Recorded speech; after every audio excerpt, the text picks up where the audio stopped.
Ahora vamos a pasar a hablar de la familia Ancylostomatidae.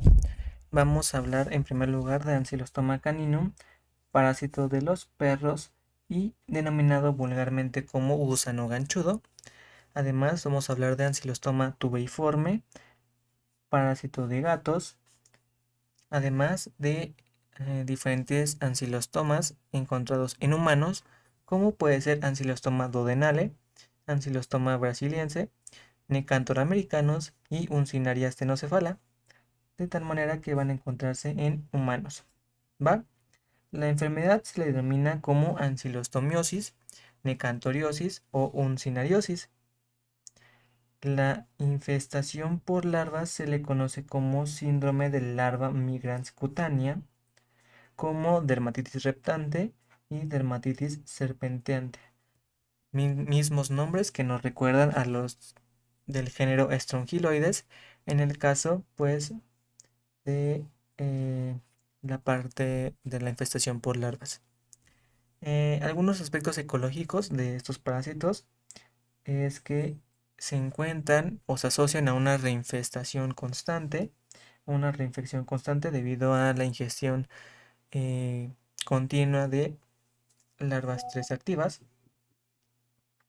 Está adaptada a cualquier ambiente debido a estos tropismos del que ya hablamos para todos los parásitos que tienen larva 3 activas como fase infestante y se pueden presentar como una forma aguda causando diarrea con sangre que puede llegar a confundirse, perdón, con parvovirus canino. Por lo tanto, es correcto y es adecuado hacer un diagnóstico diferencial. Además, podemos tener una infestación de tipo crónica asociado a problemas anémicos debido a que estos parásitos son hematófagos. Va a afectar perros jóvenes causando subdesarrollo, es decir, va a generar problemas de crecimiento en estos cachorros. Y algo muy interesante y que retomaremos más adelante es que estos parásitos tienen la capacidad de inhibir la respuesta inmune, sobre todo asociado a alergias, ¿va? Las larvas activas también pueden llegar a penetrar la piel intacta, como lo hace en el caso de Strongyloides. Está asociado a contaminación fecal y puede haber sinergia con otros parásitos como puede ser Cystoisospora, como puede ser Giardia, como puede ser Himeria, como puede ser a lo mejor Toxocara, Dipylidium, entre otros. Algunos aspectos psicológicos de los hospederos es que son infestaciones generalmente crónicas para toda la vida. Vamos a bloquear el sistema inmune y la inflamación, como ya lo dijimos. Esto es muy interesante, ya que al momento de que nosotros desparasitemos a un animal con ancilostoma, puede llegar a enmascararse alguna alergia alimentaria. Por lo tanto, la desparasitación y la inhibición de la respuesta inmune va a promover que ocurra diarrea, lo que genera confusión en los dueños, ya que se supone que si lo desparasitan es para evitar ese tipo de problemas gastrointestinales. Sin embargo, la ancilostomiosis estaba enmascarando una alergia alimentaria y una inflamación. Otro aspecto interesante es que la anemia puede llegar a causar la muerte, subdesarrollo y problemas nutricionales en nuestros animales. Las larvas, de igual modo, van a poder entrar en un fenómeno de hipobiosis, como lo hacían los pequeños Strongylus, en el caso de la familia Strongylus. Strongyloidea, perdón. van a, Estos fenómenos hipobióticos van a causar una inflamación sumamente severa y van a provocar una hiperplasia, es decir, un agrandamiento del tejido intestinal, provocando que éste pierda un funcionamiento. Y a este fenómeno se le conoce como enteritis eosinofílica. Además de que la larva puede ser zoonótica. Así que vamos a hablar de la transmisión. La transmisión va a ser de tipo transcutánea, en piel intacta, oral por medio de la ingestión de larvas 3 activas. Puede ser transplacentaria o transmamaria, como ocurría en el caso de Toxocara canis. Entonces tenemos que las hembras gestantes pueden llegar a funcionar como hospederos paraténicos. La fase infestante, ya dijimos, es la larva 3 activa. Está asociado a los tropismos de las larvas, termotropismo, geotropismo, hidrotropismo y fototropismo. Está asociado, bueno, más bien las larvas pueden vivir de manera libre o pueden llegar a estar enquistadas en tejidos musculares, sobre todo en hospederos paraténicos. Y ya dijimos que la hipobiosis va a ocurrir dentro de las criptas intestinales causando inflamación y nodulaciones. Y la hembra va a ser una hembra prolífica, que es prolífico aquí, 2500 huevos al día. El ciclo biológico es un ciclo biológico interesante, ya que primero tenemos al perro que va a alojar una fase adulta en intestino delgado. Esta fase adulta va a liberar huevos blastomerados. Estos van a ser expulsados en materia fecal. Posteriormente, generalmente en 3 días, se desarrolla la larva 1 activa. Esta larva 1 activa va a comer bacterias y va a desarrollarse o va a mudar a una larva 2 en cuestión de 2 a 3 días. Posteriormente, esta va a mudar a la larva 3 y la larva 3 va a retener la muda. Recordemos aquí que la retención de la muda provoca que esta larva 3 no pueda alimentarse, sin embargo sea muy resistente a cambios de temperatura y a una desecación. Por lo tanto, tenemos que la larva 3 activa va a moverse por medio de los tropismos que ya dijimos, es decir, va a haber un desplazamiento vertical y horizontal. Entonces, al momento de que ocurre esto, puede llegar a ingresar por medio de piel intacta o de vía oral.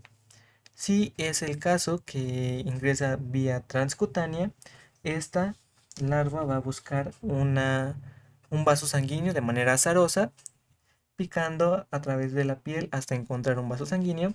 Una vez que lo encuentra, va a migrar por vía sanguínea hasta el parénquima pulmonar. En el parénquima pulmonar, aquí va a desarrollarse a larva 4, ¿de acuerdo? Posteriormente, aquí va a subir a los pasajes respiratorios como son los bronquiolos y va a haber una expectoración por parte de las larvas y el moco producido por esta expectoración va a ser deglutido y va a pasar a intestino delgado, donde aquí se va a formar una larva 5 y por último vamos a formar una larva, pero una fase adulta. Aquí tenemos una variación y hay que hacer énfasis en esto. En el caso de los esperos paraténicos, si es que la larva 3 ingresa por vía cutánea, aquí al momento de hacer la migración vía sanguínea puede llegar a enquistarse en músculo o en cerebro, como pasaba con Toxocara, y puede llegar a permanecer viable en hospederos paraténicos. El hospedero paraténico más común de esos animales, de esos parásitos, perdón, son los roedores o los ratones. ¿De acuerdo? Además, tenemos que las larvas enquistadas en hosperos paraténicos, como son las perras, pueden llegar a activarse por medio de estímulos hormonales, como lo es la prolactina o la progesterona. Por lo tanto, provoca una activación de las larvas 3. Las larvas 3 van a ingresar al parénquima pulmonar de la descendencia. Aquí van a desarrollarse como larva 4 y ocurre lo mismo. Una expectoración, llegan a intestino delgado, de intestino delgado a larva 5 y de larva 5 a adulto en intestino delgado. En el caso de las larvas hipobióticas, aquí tenemos algo sumamente interesante y vamos a repasar un poquito de la patogenia de lo que ocurre en estos animales. Aquí la instalación de las larvas hipobióticas en las criptas intestinales provocan una inflamación sumamente severa. Esta inflamación va a provocar una salida de líquido y por ende una deshidratación acompañada de diarreas.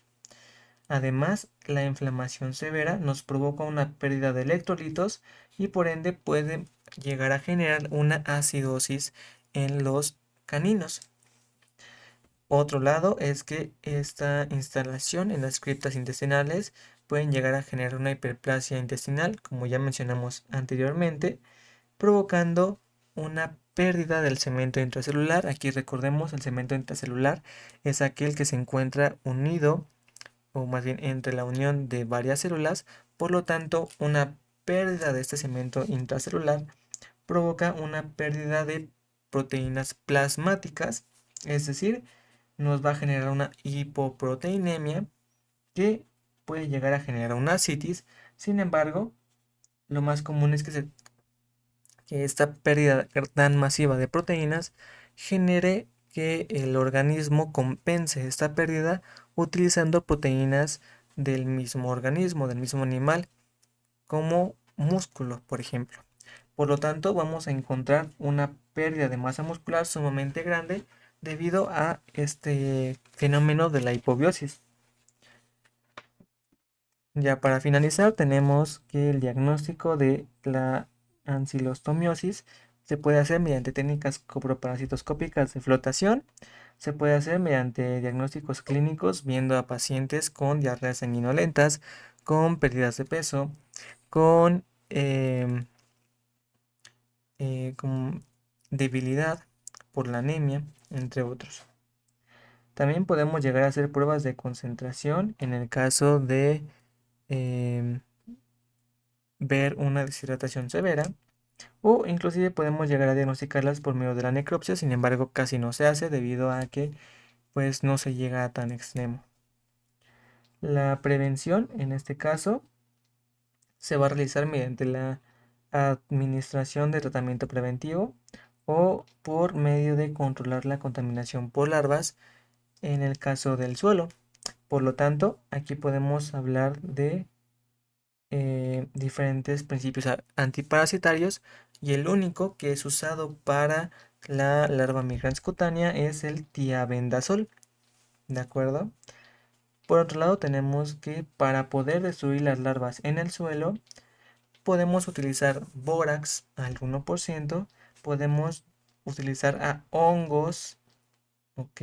Hongos antinematódicos, como lo es Dodingtonia fragans o Bruterius butleri, de tal manera que estos hongos se implantan en los diferentes lugares, pastos, donde encontremos larvas de ancilostomatidos. Por lo tanto, estos hongos se van a terminar comiendo a las larvas, evitando que puedan llegar a completar su ciclo. ¿Va? Además, aquí tenemos que hablar algo sumamente importante, y es la teoría de la higiene. Esta teoría nos habla que ante cuerpos menos contaminados, la cantidad de alergias bueno, que van a poseer esos animales es sumamente alta. Por lo tanto, la exposición de animales inmunosuprimidos o animales que no han estado en contacto con alergenos sumamente interesantes o potentes puede llegar a provocar una inmunosupresión. Por lo tanto, suelen ser más susceptibles a parasitiasis como esta provocado por ancilostoma. Por otro lado, tenemos que esta inhibición de la respuesta inmune y de la inflamación provocada por los ancilostomátidos ha sido la piedra angular en diferentes investigaciones, y de hecho se ha implementado este tipo de mecanismos para para el control de alergias o de enfermedades alimentarias, de tal manera que se ha puesto de prueba una terapia que se le conoce como el Mintic Therapy. Esta es un tratamiento a base de ancilostoma o de curis para inhibir la respuesta inmune, inhibir las alergias e inhibir la inflamación, de tal manera que puede ser una opción viable en aquellos pacientes sumamente propensos a alergias alimentarias o inclusive en humanos, para evitar algún problema de este tipo.